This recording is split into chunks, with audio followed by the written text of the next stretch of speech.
say thanks to everyone. This has been an awesome event. And let's give a round of applause to Ia and everyone at SEO for putting on an awesome event, right? This has been great. This has been so fun. OK, so I have a ton of actionable stuff to go through today. So let's just dive right into my material. So a couple years ago, I published a blog post on my blog called How to Get High-Quality Backlinks Without Guest Posting. And like every post on my blog, I optimized it around a keyword. In this case, the keyword was high-quality backlinks. So I published a blog, promoted it, got social shares and links and comments and all those traditional signals that you're used to getting when you promote a piece of content. But then something kind of weird happened. So I was checking my rankings in SEMrush, and I noticed that I wasn't just ranking for my target keyword, I was also ranking number 5 for how to get high. What? So weird, right? I had no idea what was going on, and I would have never noticed if I didn't use SEMrush. So I looked, I noticed that this is really weird. So when I look at my post, I realized what was happening. Google was seeing my content as not just about high-quality backlinks, but also I had the keyword how to get high. I had it in the title. I had it in the content. And they read it and saw it as how to get high. Now, that was already kind of interesting, right? Well, here's where things get even more interesting. So a few days after I hit number 5 for how to get high, the results started to drop. My page dropped to the top of the second page, then the top of the third page, and it ultimately bottomed out at position 33. So literally a few days after ranking number 5, I dropped down to 33. And to me, this made even less sense than it did before because I had more links, but lower rankings. This went against everything that I ever learned. This page is accumulating more links, but rankings are going down. What's going on here? So it turns out the answer came from someone called Stephen Levy. And he wrote a book called In the Plex, where he went to Mountain View, California, and interrogated Google employees about how they ran their company. Not just about search, but mostly about how they ran search. And what he found was this. Google could see how satisfied users were. So you've heard that today, and it turns out that they can. This is coming from Google. But how do they know? This is the part that not a lot of people talk about. How do they know whether someone is satisfied with the results or not? Well, one way they do is using something called the long click. Who here has heard of the long click versus the short click? Anybody? OK, so we have some people. So the long click, as you know, is when someone clicks on your result in Google and stays for a long time. This is also known as dwell time. So even if they hit their back button and they're technically a bounce, it's still considered a positive experience from Google because they stuck on your page for a while. And because of that, they'll rank you higher, right? You're showing Google, this is a great result. So they're going to rank you higher. On the other hand, they have something within Google headquarters and in that book, In the Plex, called pogo sticking. That's the complete opposite, right? Pogo sticking is where someone lands on your page and bounces right away. They don't stick around for a very long time. And it turns out with my post, people were searching for high-quality backlinks. They saw, or people searching for how to get high were confused about my content. And here's where the numbers come in, where you can see. So my average time on page for Google search results was 3 minutes. So about, the average Google searcher across my whole site was 3 minutes. But for that how to get high page or high-quality backlinks page, depending on how you want to look at it, it was only 1 minute and 12 seconds. So it was less than half of my site-wide average. Now, it was already interesting. Here's even more interesting stuff about this little case study that I discovered as I went on. So this page is ranking number 33 for the keyword how to get high. But what about my target keyword, right? What about the keyword I actually want to target? What was happening there? Number 1 in Google. Number 1. So even though those signals were against me, right? Those people were not clicking on my result very much. They obviously had a low dwell time. But despite that, I still ranked number 1 for my target keyword. How? Well, it turns out that people searching for how to get high pogo sticked right away. So for people searching for that particular keyword, Google could see these people weren't happy. And for people searching for high-quality backlinks, they're like, boom, this is the best thing I ever found. And the rankings just continue to climb. So we have, this is very different than traditional SEO, right? We have the same page, the same keywords, the same links, all those traditional factors that we're used to. For one keyword, the page ranks number 1. And for the other, it ranks 33. Same page, same signals. And today I'm going to tell you about these new ranking signals that Google is using and actionable ways that you can tap into them and use them to get higher rankings. So we all know about backlinks and keywords and all this stuff. But there are a lot of new signals that we learned about today, and I'm going to show you exactly how you can take advantage of them. Stuff that you've heard about, some stuff that you haven't so far. And when you tap into these new ranking signals, you can blast by your competitors because they're focused on all the old stuff. And the old stuff still matters, and I'll show you some data on that. But still, this new stuff can be huge for your rankings if you want to rank higher, which I think that's why we're all ultimately here. So let's first dive in with long clicks versus short clicks, which is known as dwell time. So you already saw the difference this can make, right? The same page, number 1, number 33. But how do you improve your dwell time, right? Everyone says, create a great user experience or create great content that answers people's questions, which is nice advice, but it's not very actionable, right? How do you actually do it? How do you actually keep people on your page? Well, I'm going to show you. So one strategy that I like to use are known as bucket brigades. These are really powerful, and they work in any language, including Turkish. So bucket brigades are basically things you put on your page specifically to keep people there. So they're words and phrases that you use to kind of hack their brain so they stay on the page and their dwell time goes up before they hit their back button. Here are some examples you can see here. Look. So when you read that, you want to read the next line. Say, what? So when I said, look, everyone perked up a little bit. You want to see what I'm about to say. And it's the same thing in text. Or what's the bottom line? So I know that doesn't translate very well in Turkish, but basically if you say, what's the summary? What's the big idea here? People want to see what that is, so they'll stick around for just one more line. And here are some others that you can use and translate into Turkish. So I use this all the time, and it's one of the reasons that my dwell time is really high across my entire site. You can also use content chunks. So you can have the best content in the world. It can answer the person's query. You can have great user experience and branding and all that stuff we talk about. But if your content isn't formatted the right way, it doesn't matter. People will bounce. Content chunks solves that problem. So for example, which of these two would you guys rather read? Who would rather read this one? Okay, who would rather read this one? All right, why? What if this one is the meaning of life and this one's a spun article? You don't know, right? But everyone prefers to read this one. Why?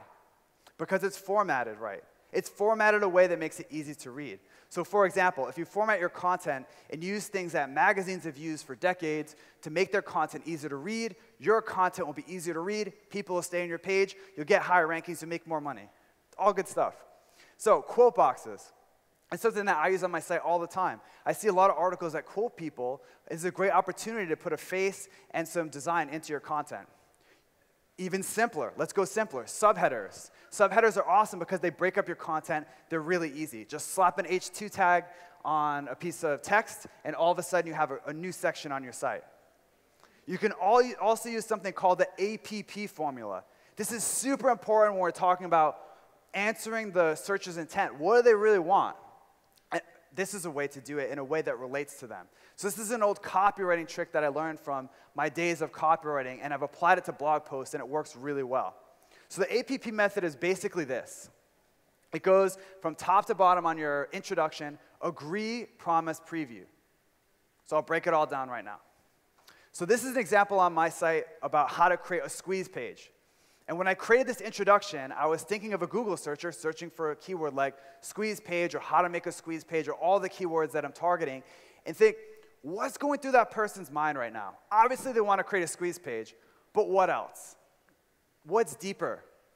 And I realized that they probably have trouble building an email list, right? If you already have an email list of 50,000 subscribers, you're not going to search for this keyword, right? Because you already have a huge email list. But if you're struggling with building your email list, you're thinking, wow, it's really hard to build an email list. How do I do it? So the first part is where you create a statement that a searcher will agree with. That way, when they see that from Google, they'll think, okay, I'm in the right place. This person gets me. And they'll read on. But you're not done yet. You haven't hooked them quite yet. They still might hit their back button. And before they hit their back button, it's time for the promise. And this is where you promise what's in your content. What's in your content that would make someone actually want to read it? This particular piece of content. And this is where the promise comes in. And the promise is where you promise a better world. So you say, okay, before, it was really hard to build your email list, but I'm going to show you a way that's easy. Okay, so they're almost hooked, but there's one more step, and that's the preview. And the preview is where you get into the nitty-gritty of your content, and you say exactly what they're going to find. How are they going to learn about your promise? Is it going to be a podcast, a case study, a list post, an infographic? This is where you get really specific so they're prepared for what's coming next. And if you nail this 3-part formula, I can almost guarantee you that your time on site and dwell time is going to increase. And this is why a lot of my content has average time on page of like 6 minutes plus. It's because of the formatting, the content chunks, the bucket brigades, but a lot of it's this APP formula that I talked about. Now, a word of warning, I can't guarantee that this will work for everyone. For example, a couple months ago, I saw this quote by Taylor Swift on Twitter, and I thought, 583 retweets, 1,300 likes. This is great. But when I tried it, crickets. So I can't guarantee that it'll work for you if you just copy it. But for me, it's worked well, and for my students, so I recommend trying it. All right, let's move on to our next new Google ranking factor. This was one of the few that haven't been discussed today, and I find that it's really important. So, in Berlin, where I live, there's a restaurant called Thai Aroma. And my friends go here all the time for Thai food. But we don't just go there for Thai food. We go there for one specific dish, their peanut curry. Their peanut curry is amazing. It's the best you'll ever have. So if you ever go to Berlin, go to Thai Aroma and order the peanut curry. I can almost guarantee that you'll be satisfied. Now, it's not as good as imam bialdi. Is that how you say it? So a couple years ago, I spent a month in Turkey, and I basically ate this as many times as I could. Basically, I had a month where I only ate this. So it's not as good as this, so don't go expecting that, but it's pretty tasty. So anyway, this restaurant is actually so tied to peanut curry in my mind and my friends' minds that we don't even call it Thai Aroma. We don't say, meet me at Thai Aroma. We say, meet me at peanut curry. Or do you want to get peanut curry? To us, these two entities are the same thing. And it turns out that Google works in a very similar way. If they see, according to a patent that Google filed, if they see people searching for your brand and a keyword together, that probably means that that brand is a good result for that keyword. Now, if that sounds complicated, don't worry, I'm going to break it down for you right now. So let's say that you're searching for peanut curry in Google, and my restaurant that I love, Thai Aroma, is number 4. With all the traditional factors, right? The links, the on-page SEO, the domain authority, all that traditional stuff. It's number 4. But Google notices a lot of people are searching for peanut curry Thai Aroma and Thai Aroma peanut curry. These two entities are getting searched for over and over again. What are they going to think? They're going to think, Thai Aroma must be a pretty good result for peanut curry because people are trying to find, when they're searching for peanut curry, they want to find Thai Aroma and vice versa. So let's make it easier, and they're going to give them a huge rankings boost. So the question is, how can you get more people searching for your brand and keyword? Now, yes, you can ask your mom, and I tried it, but that's still only one person. So how, besides asking your mom, can you get more people to search for your brand and your keyword? It's actually kind of old school marketing in play. You need to be associated with one thing, which is really hard for a lot of businesses. I know digital marketing agencies, you go to their website, we do SEO and pay-per-click and social media and email marketing and remarketing, blah, blah, blah. And it's actually not even good marketing in general, but it's really bad for SEO because Google doesn't understand what you're about. You have your company, but they don't understand what you do. So when you're associated with one thing, it can help you rank. So, for example, in the early days of Backlinko, I made sure that my blog was only about link building. I was 100% focused on link building. Everything I published was about that topic. My About page had link building. When I wrote a guest post, my author bio would have link building. My homepage had link building. I wouldn't shut up about link building, basically. And when you go to search, even Google Search Console today, people still search for these two keywords together. So in Google's mind, this is an entity. Backlinko, link building, and it combines these two things. And it's one of the reasons that even years ago, I ranked in the top 3 for the competitive keyword link building, way before I should have. It's because these people were searching for these two entities. All right, let's move on to something else, organic click-through rate. So we've heard about this today, but I'm going to give you some cool, actionable information that you can use to increase your click-through rate very quickly. So imagine that you ran a mall with 10 stores. And most of the time, obviously, people would go into the first store when they enter the mall, clearly. But a new store opened in position number 7. And all these people were skipping 1 through 6 and going into 7. What would you think about store number 7? You think it was pretty awesome, right? And it turns out Google works very similarly. For example, let's say that when you search for marketing conference, Digitalzone is ranking number 3. And that usually gets 4% of all clicks. But for some reason, using the strategies I'm about to show you, it got a 7% click-through rate. Google's going to say, Digitalzone must be pretty awesome. And they'd be right, wouldn't they? Woo! It's a great event. And they would give them a boost in the rankings, obviously. But the question is, how can you get more clicks? How can you increase your click-through rate without asking your mom? We already talked about that strategy and why it doesn't work. The key is Google AdWords. Google AdWords is an untapped gold mine of information about what can increase your click-through rate, because there's general information that can help increase your click-through rate using a number, right? Using so-called power words or magnet words that can increase your click-through rates that copywriters use. And yes, they work, but there's always things and nuances within every industry. And if you know anything about AdWords, you know that quality score is basically click-through rate. There are other factors, but it's pretty much click-through rate. So if you notice that an ad or a set of ads in your industry are using the same terms over and over again, you can bet your bottom dollar that it's going to work for you too in the organic results. So, for example, a couple years ago, I was traveling at a conference, and when I published a blog post on my blog, I forgot to optimize the title and description tag in Yoast. I just left it blank. And if you guys have ever done that, you probably noticed that you can get some funky title and description tags. So my title was really long, and it got cut off, and my description tag made absolutely no sense. So needless to say, no one is going to click on this result. And it did actually rank for a while, and then it dropped, presumably because my click-through rate was really bad. So what I did was, before I just optimized it, I said, who's advertising in this, and what are they saying? So my target keyword was list building, and when I went to the AdWords ads for that keyword, I noticed that everyone said email list, which seems so obvious, right? When I say list building and you say list building, you're probably talking about building your email list. But I guess it wasn't clear for everyone, so the advertisers who knew better than me were using email lists. So I made sure to use that in my description tag. I also noticed that they used words like build and grow. And I thought, that's interesting. I didn't have that. I just had 17 list building strategies. So I made sure to add words like build and grow in my description and title tag. And then when I did, without changing anything else on the page, Google re-auditioned it on the first page. This is a new thing that's happening more and more. When you make a significant change to your page, Google will re-audition it on the first page, see how users interact with it, and then rank it accordingly. So when I did that, it went back to the number 5 spot where it was before it dropped. This time, it stuck, and it's still there today. That's literally the only change I made, just optimizing the title and description tag for clicks. All right, let's move on to our next Google ranking factor that's super important today, and I'm going to show you some actionable ways that you can tap into semantic search. So in 2010, first of all, can you believe this is a screenshot of Google in 2010? Looks like 1910, right? It's crazy. It looks so old. So in 2010, Google was all about content, right? So when you search for something like who is the most handsome man on earth, what they would do is they look for pages that had that exact keyword in the H1, in the alt text in an image, if you had it bold, if you had it a number of times on the page, right? As we know, Google today is very different. Today, it's all about context.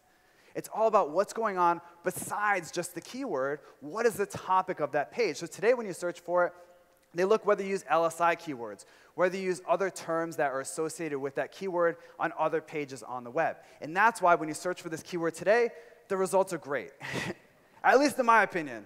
I know I'm a little bit biased, but I think they're pretty good.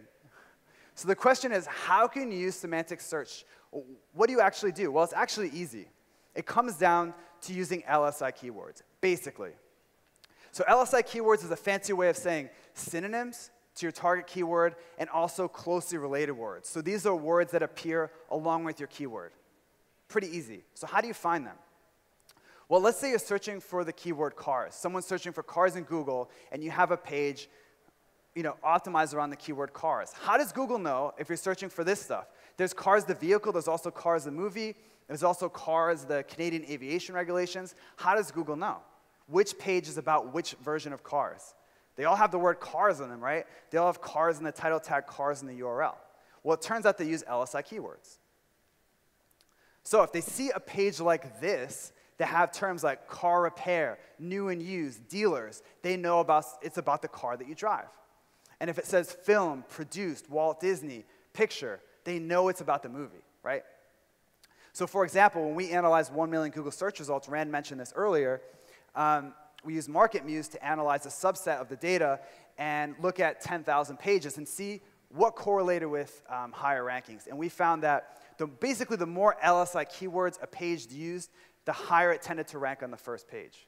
So regardless of content length, it wasn't about the length, it was how deep that content was. So more than the number of words, it was how well it covered that topic. So how do you find and use these LSI keywords? Well, the easiest way is to use this little case study, and I'll show you how I did it. So again, I had this page that wasn't ranking as well as it should have. It was 21 actionable SEO techniques that you can use right now. I thought it was probably like the best result for SEO techniques. I know we all think our results are the best, but I really did think it was the best. And I realized one of the reasons it wasn't ranking is because I didn't pay any attention to the newer on-page stuff. It had the keyword SEO techniques in the URL, in the title, but it didn't have this new stuff we're talking about, particularly semantic search. So I just searched for the keyword in Google. You can do this. It's super easy. And this little gold mine at the bottom called searches related to. Have you guys seen this? A lot of people just skip over it, but it's actually a gold mine of information that comes straight from Google. And I noticed they had terms that I didn't have in my content, like white hat SEO and PDF. So what did I do? I went back to the page, and I optimized it around those keywords. I added the keyword white hat SEO in a natural way. This isn't keyword stuffing. And I also added the word PDF. And a few days after Google reindexed it, it now ranks in the top 3 for that keyword where it's stuck since. Now, since then, it's gotten more links and all that stuff. But this change made a big difference because Google was able to better understand what my page is about. I was basically using on-page SEO to give Google what it wanted instead of keyword stuffing, which we all used to do back in the day. You can also do this. Now, I know the Google Keyword Planner isn't as good at giving data, but if you have active AdWords accounts, you can actually get a decent amount from them. So for example, if you run an e-commerce site that sells flower vases and you have a product page, you can just put your keyword into there and see what keywords come up as related. These come straight from Google, and they come from search data, real searches. What are people searching for together? Now, of course, you're going to have keywords in here that make absolutely no sense for your page, but you're also going to have a lot that are really solid that you can put in your content. All right, so I was originally going to stop here and just give out ranking factors that were new, but I also wanted to go over some that are less important. So it's easy to say that there's new stuff and we should forget all the old stuff, which isn't true. But on the other hand, there are also ranking factors that aren't as important as they used to be. And we should probably spend less time on those and more time on some of the new stuff.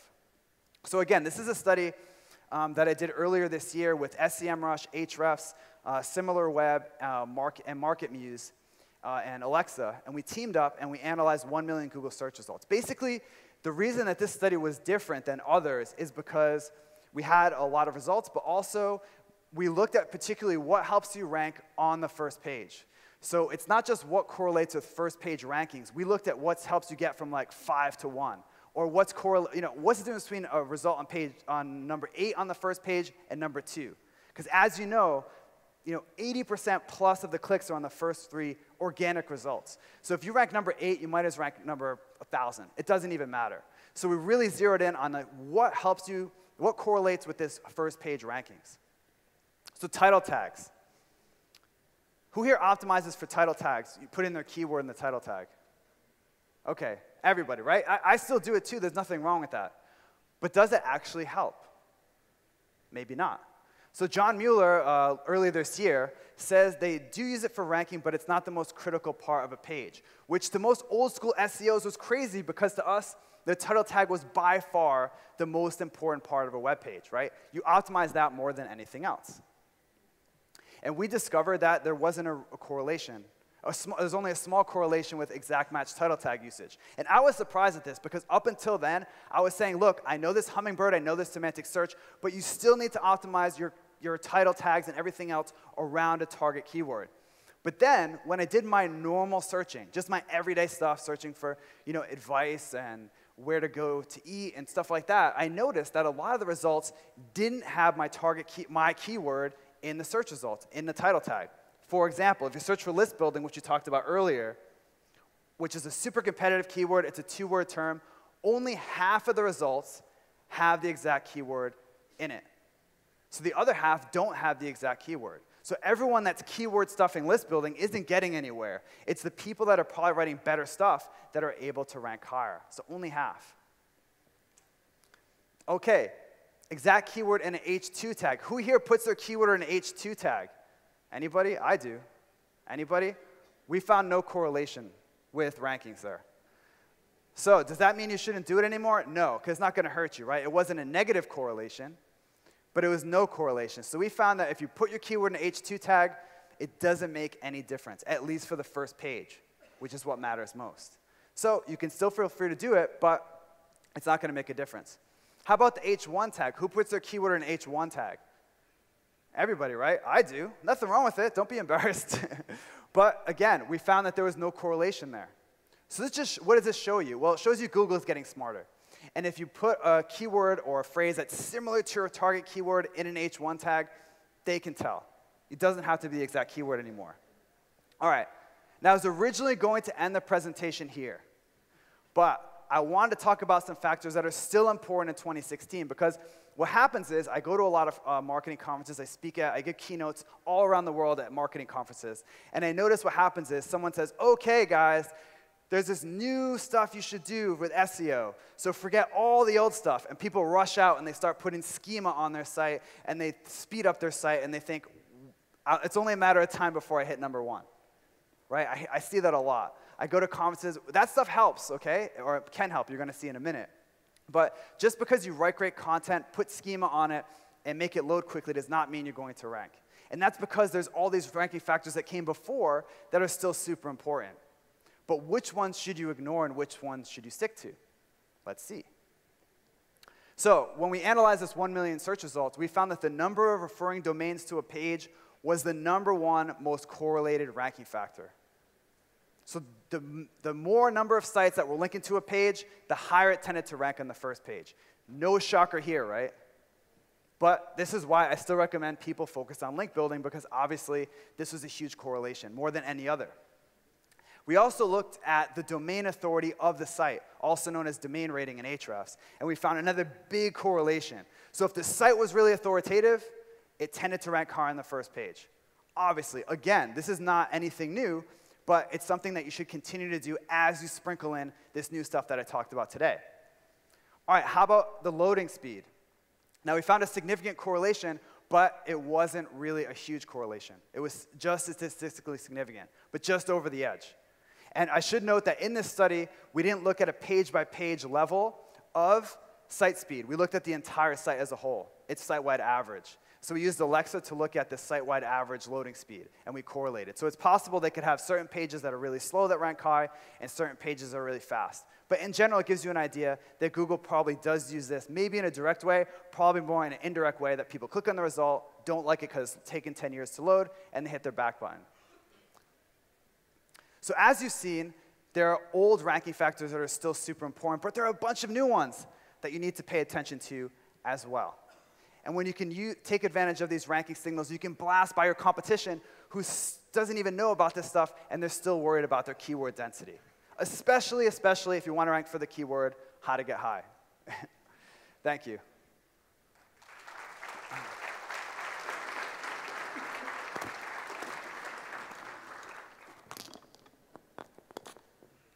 Yes. Thank you for this presentation, Brian. I think we have some questions.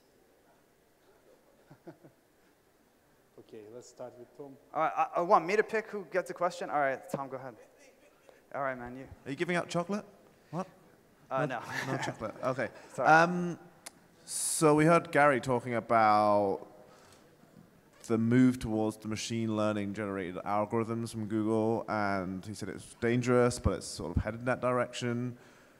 And so, do you think if machines started picking the ranking algorithm, is that going to have any effect on link building? Are machines going to determine that links are important? Is there going to be any differences? What should we be looking out for in the next year or two? Yeah, that's a good question. I would say in the next year or two, it's going to work similar that it does today, where they have the core ranking algorithm that's handmade, and that says links put you in this position. And what machine learning does and RankBrain does, according to me and my friend Larry Kim that we study this, is that it helps sort the first page. So once you're on the first page, it's a totally different ballgame now. Now it's all about how people interact with the results, and then it orders the list almost based on that. That's not obviously all of it. Still, the links play a part. But the user experience signals are huge on the first page because they can get a lot of data on how people interact with the first page. On the second and third, they don't. So they have to rely on stuff like on-page SEO, traditional signals, and links. So I think maybe in the Skynet future, Google will be able to understand, or the machine learning will say, okay, links are this percentage of the algorithm. But I can't imagine Google just handing over their prize to machine learning and just letting it go. I think what it does is it helps refine the results to make sure they're doing the right thing.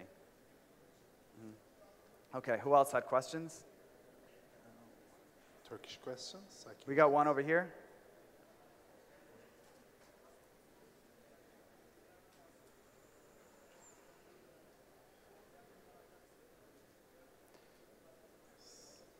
Hello. Hi. Yeah. Hi. How do you value a backlink? What's that? How do you value a backlink? How do I value it? Oh, that's a good question. So I look at a couple factors. The first is the site relevant to mine? So many years ago, probably like 5 years ago, 4 years ago, a ex-Google employee said that relevance is the new page rank. So the relevancy of the site, how closely related it is to yours, is more important than page rank. And that was 5 years ago, so I'm sure now it's even more important. That's the first thing I look at. Is this a relevant site? So if you run a site about basketball and you get a link from another site about basketball, that's probably a good thing.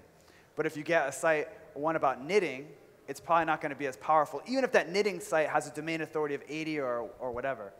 The next thing I look at is where does the link appear on the page? If it's a nice contextual link in the body of an article, that's good. But if it's in the sidebar or the footer, it's obviously not nearly as valuable. So those are basically the two things I look at. With that, you're pretty much all you need.